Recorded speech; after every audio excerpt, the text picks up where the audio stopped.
I'm back. Getting in the kitchen, cooking up some stuff that's safe to eat. Is that gluten-free? Hello, I'm back. It's been such a long time. I don't even remember the last time that I made a video. I think I probably published a video maybe in June of 2014, which was a long time ago. 2014 was a crazy year, you guys. It was just nuts. I'm not a year like 2014, maybe ever. I had 3 different jobs by the end of 2014 in 2 different industries. My dog almost died like 4 times, and it was really sad, but he survived, so that's great. My health was in really bad shape, like late 2014, because of one of my jobs. I was working in a kitchen that I should not have been working in, considering that I have celiac disease. And it was just nuts. It was crazy. And so by the end of 2014, I actually did make some videos, and I just never put them up because I could not even wrap my head around everything that was happening. It was crazy. And at the very end of 2014, to top it off, the cherry on top, my husband and I got a wonderful surprise. We found out that we are pregnant with our first kid, and it's very exciting. That was just the perfect way to end such a crazy year. I always thought that when I got pregnant, I would be like the perfect pregnant lady, and I would eat all of the things that you're supposed to eat and drink all of the water and take all of the vitamins and just be perfect and glowing all the time. That is not the case. Everyone says that you have like glowing skin and that you have the best skin and the best hair of your life. I have been breaking out like a high school kid this whole time. My hair is dry as ever, split ends for days. You don't feel good when you're pregnant. You don't. People always say that by your 2nd trimester you start to feel great, and that's when you feel awesome.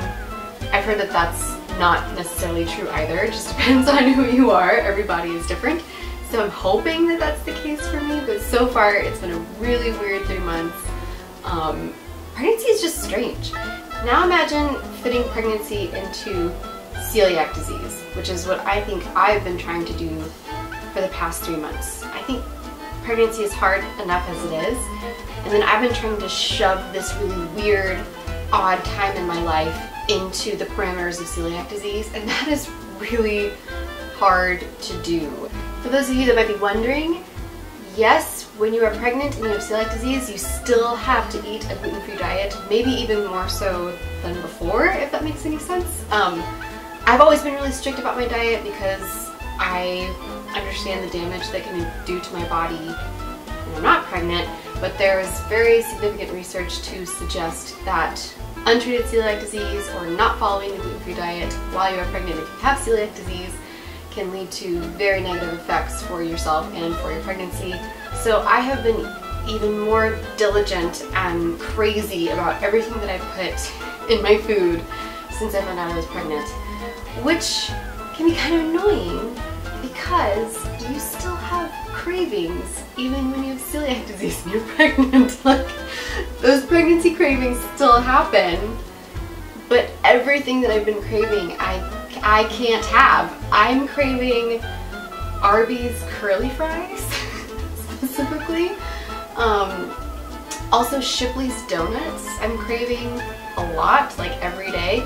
And someone came up to me the other day and was like, well, you can just get like, there's frozen gluten-free donuts at the grocery store.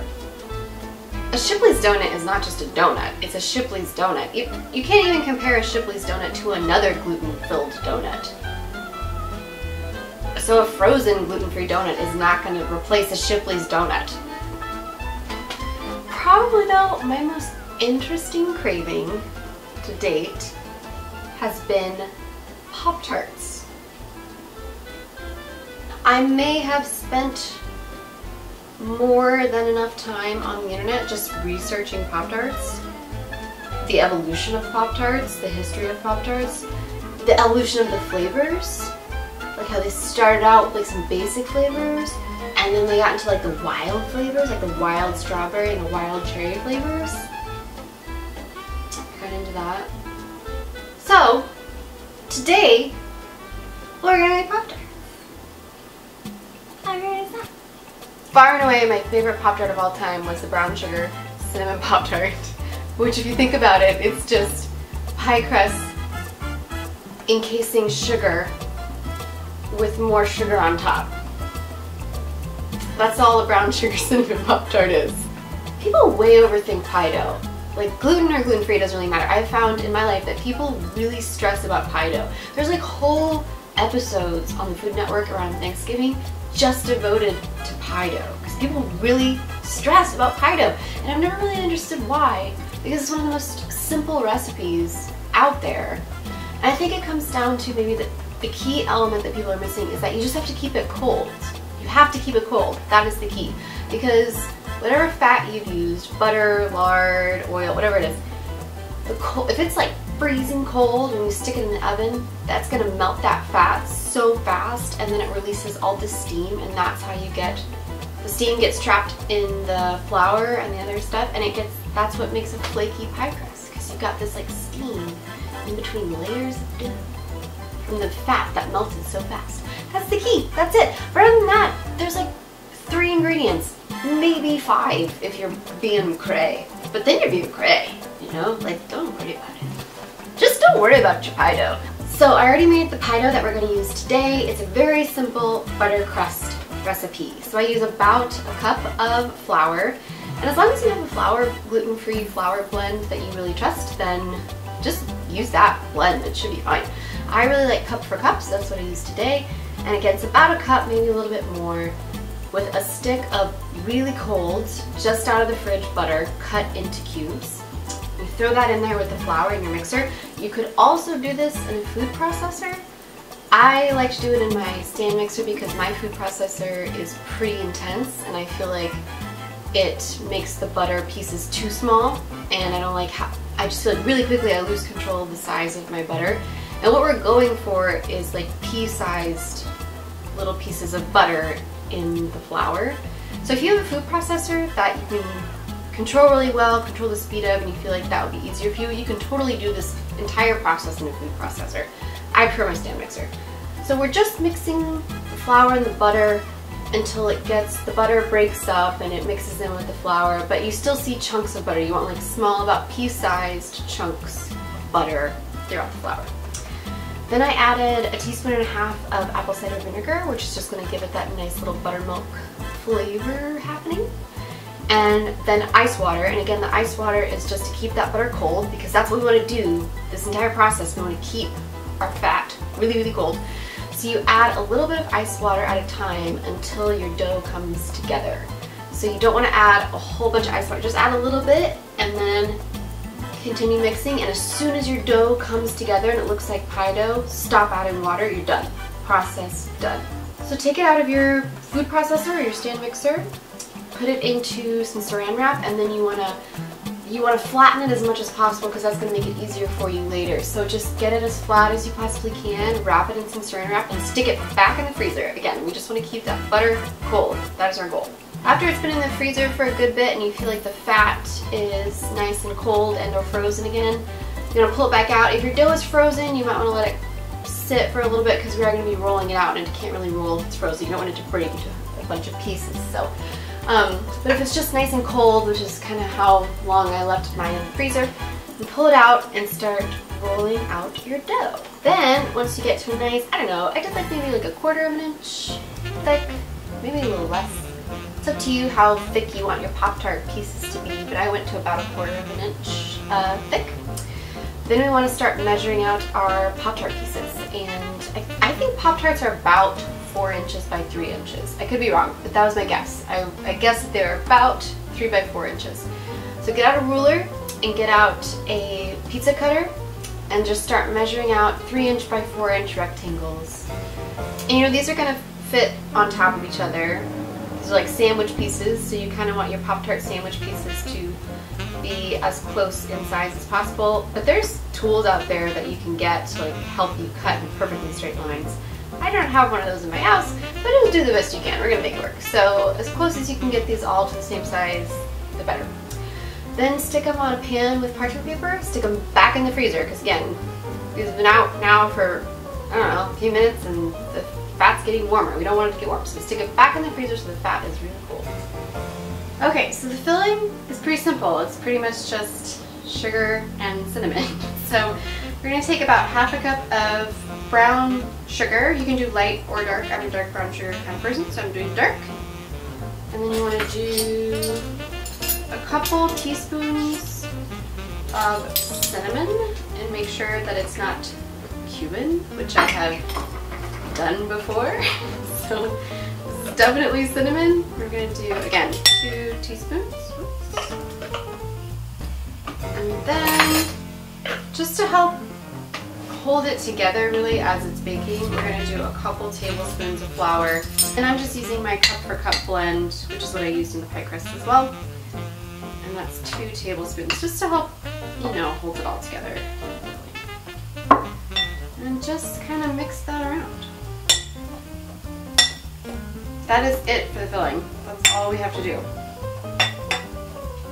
I think if you wanted to do like strawberry Pop Tarts, you could probably just use strawberry jam. I don't see why you would have to do anything crazy. I would just use jam. You use raspberry jam, blueberry jam. I also thought about making the s'mores Pop Tarts, and I think what I would do is use Nutella and marshmallow fluff and just like pipe or spread like stripes of Nutella and marshmallow fluff. So if you wanted to make s'mores ones, you can do that too. And I'm also going to make an egg wash, which is going to help with the appearance of the Pop-Tart. It's going to make them look really nice, but it's also going to be like a glue for the Pop-Tart sandwich pieces when we stick them together. So that's just 1 egg and a little bit of milk. And I'm using coconut milk, which is pretty silly because there's so much dairy in the pie crust, but whatever. I only drink coconut milk. And however much milk that you use, I mean, this was 1/4 of a cup and I used maybe half of it, so I used maybe 1/8 of a cup. But it's really hard to ruin an egg wash. It works as a glue, it works as like, it makes a nice shine, does all kinds of things. The more milk that you add, the duller your shine might be. The egg creates a nice shine, milk creates more of a dull finish, but you're not going to ruin it. I mean, it's just glue, so. Alright, that's done. Now we're ready to assemble our Pop-Tarts. Hey. I may have just stopped recording now because I remembered that the Grammys red carpet was starting and I forgot to record it, but it's fine because all's well. Press record and we're back, and we're assembling our Pop-Tart pieces. And these came out of the freezer and I let them sit for about 5 minutes. I didn't want to break them while we were assembling our Pop-Tarts. I brushed them all with our glue/egg wash, put the filling in but left a nice border, and now we're going to assemble. So this is our first one. I'm taking a fork. I've got the filling inside, the 2 pieces are together, our egg wash is on the inside as well, and I'm just going to take a fork and press the edges together, which is not only going to glue it, but it's going to create that look that the Pop-Tarts have. It might not taste the same, but we're going to try to get them to look the same at least. So just go around the edges, pushing down, and then if you want, just pick it up and make sure that the edges seem good and sealed, and they really do. They seem nice and sealed. Okay. I'm going to brush the top as well with a little egg wash just to give it a nice sheen when it bakes. And then I'm going to take a toothpick to poke some holes so that any steam that needs to be released can be released while they're baking. And you might be able to tell just from watching it, these are still really cold, but that's going to be awesome. I'm going to put them straight into the oven, which is preheated to 350 degrees. It's going to be awesome because the butter's going to melt so fast and release steam, and they're going to be nice and flaky. So let's keep going.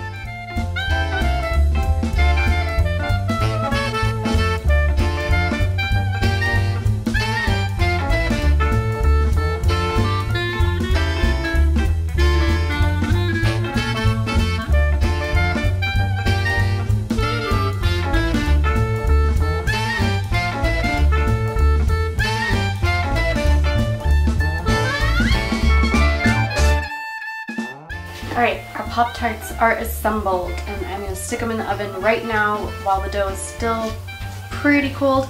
If you feel like it's gotten warm or room temp, stick it back in the freezer, but these are still pretty cold. So I'm gonna go ahead and stick them in the oven, and they'll bake for about 20 minutes, but just watch them, and when they start to get nice and golden brown, we'll pull them out. So while our Pop Tarts are baking, we're gonna make our frosting. It's just a simple powdered sugar icing with a little milk.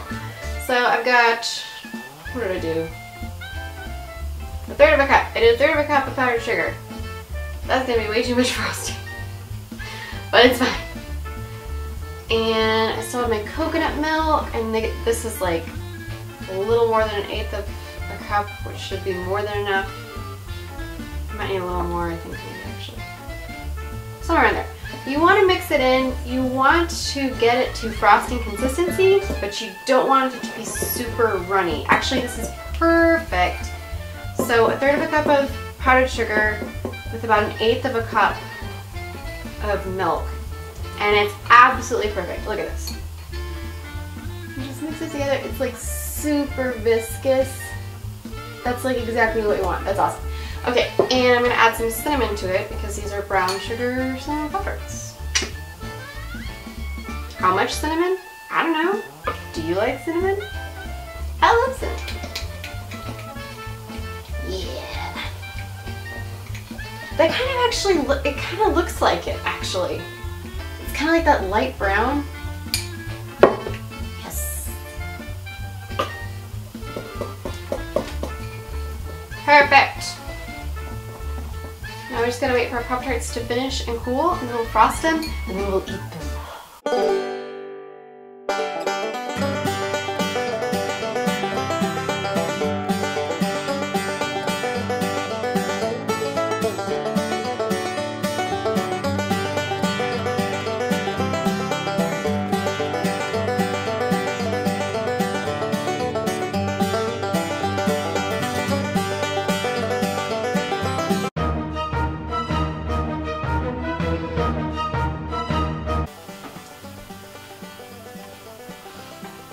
Oh my god.